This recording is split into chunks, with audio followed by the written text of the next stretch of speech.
Estamos de volta com o Jornal da Manhã, são 8h11. Repita. 8h11. Bom, um grupo de senadores chamado Muda Senado lançou um manifesto para reiterar o apoio à Operação Lava Jato. E para falar mais sobre isso, nos atende gentilmente o senador pelo Podemos do Rio Grande do Sul, Lazer Martins. Tudo bem, senador? Mais uma vez, bem-vindo aqui à Jovem Pan. Como vai? Bom dia. Bom dia, Tiago. Bom dia, Kalina, Rodrigo, Constantino, José Maria. Olha, Tiago, estão querendo exterminar a Lava Jato. E como que vai funcionar esse grupo, senador? Como é que vai funcionar esse grupo?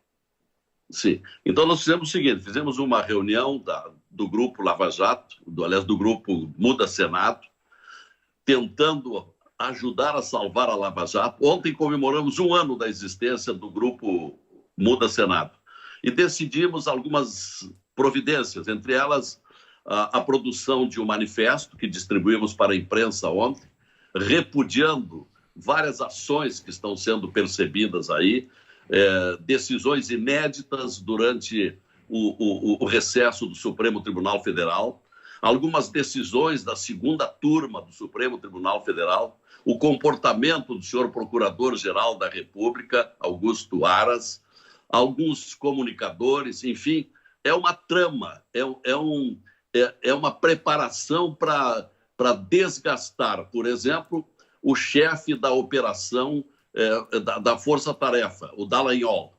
Houve um reaparelhamento do Conselho do Ministério Público e agora se quer julgar, se quer punir, se possível até expulsar aquele que foi um verdadeiro símbolo no combate à corrupção, liderando a Força Tarefa em Curitiba. Enfim, nós estamos, acho eu, pelos sinais, pela escalada que nós estamos vendo, Tiago, que só falta reviver o seguinte absurdo.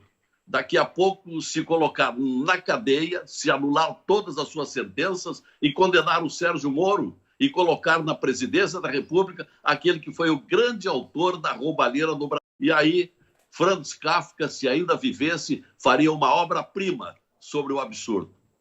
Senador, girando agora os nossos comentaristas, eu começo por Brasília, José Maria Trindade. Zé Maria. Pois é, senador, esse grupo Muda Senado tem feito um contraponto muito importante na política no Senado, inclusive falando sobre a reeleição do presidente do Senado, senador Davi Alcolumbre.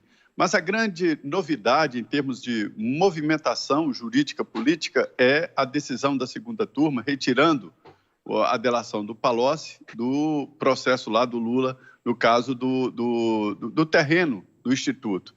Mas ficam ali duas posições, Gilmar Mendes e Ricardo Lewandowski, indicando que pode anular, que o Supremo poderia anular as condenações do ex-presidente Lula. Senador, se isso realmente acontecer na segunda turma, qual seria o cenário político e de imagem do Supremo?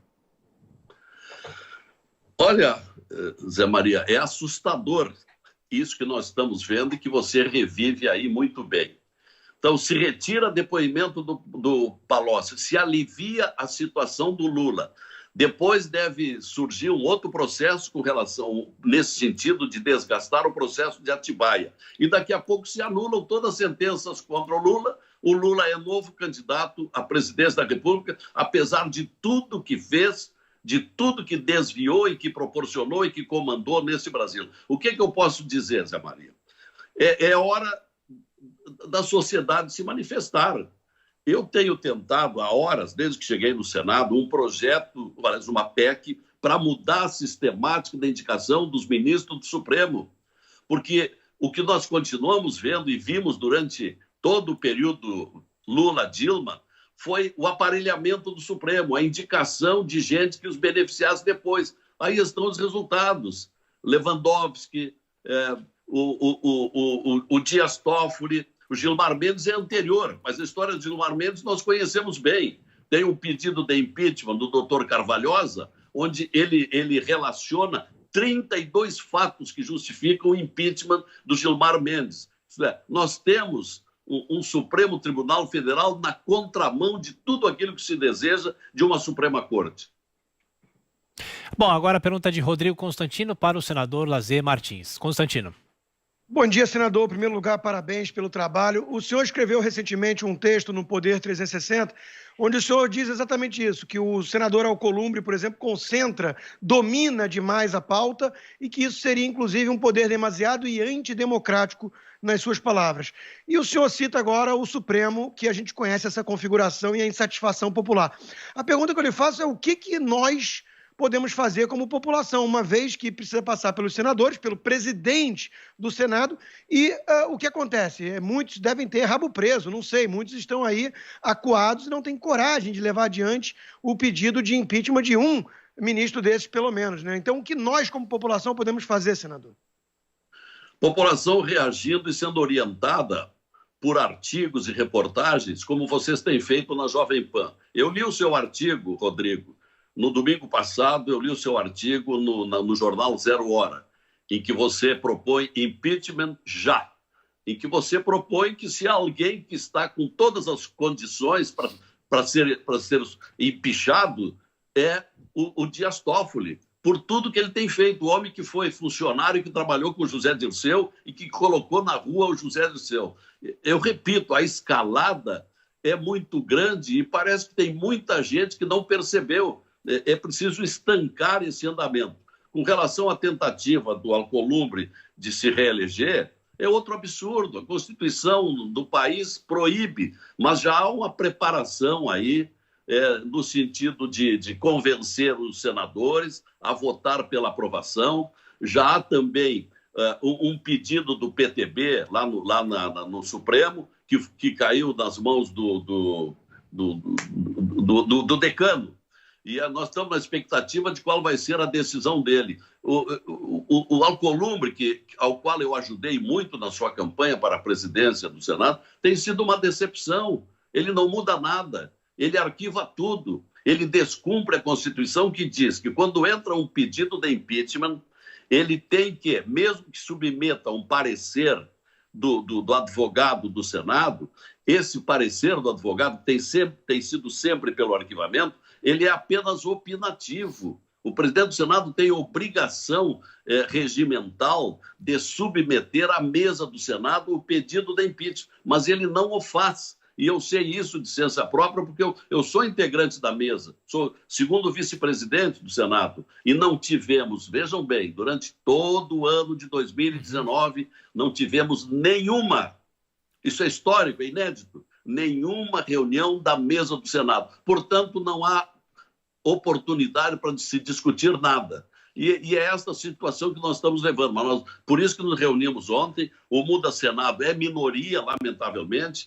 Nós éramos 22, estamos agora com 17, mas vamos continuar lutando para reagir ao que está acontecendo no Brasil, porque senão vamos de novo voltar à velha política, à corrupção, os desvios, a manutenção das desigualdades, a pobreza que o país já vive há tanto tempo. Senador, o nosso tempo já está esgotado, mas eu não posso deixar de fazer uma pergunta rápida para o senhor e peço também uma resposta breve. Ontem o Senado aprovou um projeto importante que é um substitutivo, na verdade, do senhor e também do senador Álvaro Dias, que estabelece um teto de 30% para os juros do cheque especial e cartão de crédito durante a pandemia. De que maneira que isso poderá ser aplicado? E, claro, será que depois dessa pandemia o Brasil não passa a discutir realmente uma redução efetiva desses juros escorchantes? É a nossa segunda intenção com esse projeto, que foi aprovado ontem por 57-14 no Senado, vai agora para a Câmara. Isso dentro de uma excepcionalidade. O projeto é para socorrer aqueles que perdem o emprego, estão perdendo o emprego, estão tendo redução de suas rendas, estão com remunerações minguadas e que não têm como pagar o cheque especial e o cartão de crédito se mantiverem os 300% de juros ao ano. Então, a proposta foi dos 30%. Isto é, ele é temporário. Depois, quando chegar em janeiro do ano que vem, que o banco retorne às suas extravagâncias e aos seus juros extorsivos, mas que pelo menos agora se proteja aqueles que não têm condições de pagar na data do vencimento e que possam pagar depois apenas 30%. Senador Lazier Martins, do Podemos do Rio Grande do Sul, mais uma vez, obrigado pela atenção, pela gentileza. Bom fim de semana. Sempre às ordens. Obrigado. Agora são 8 horas.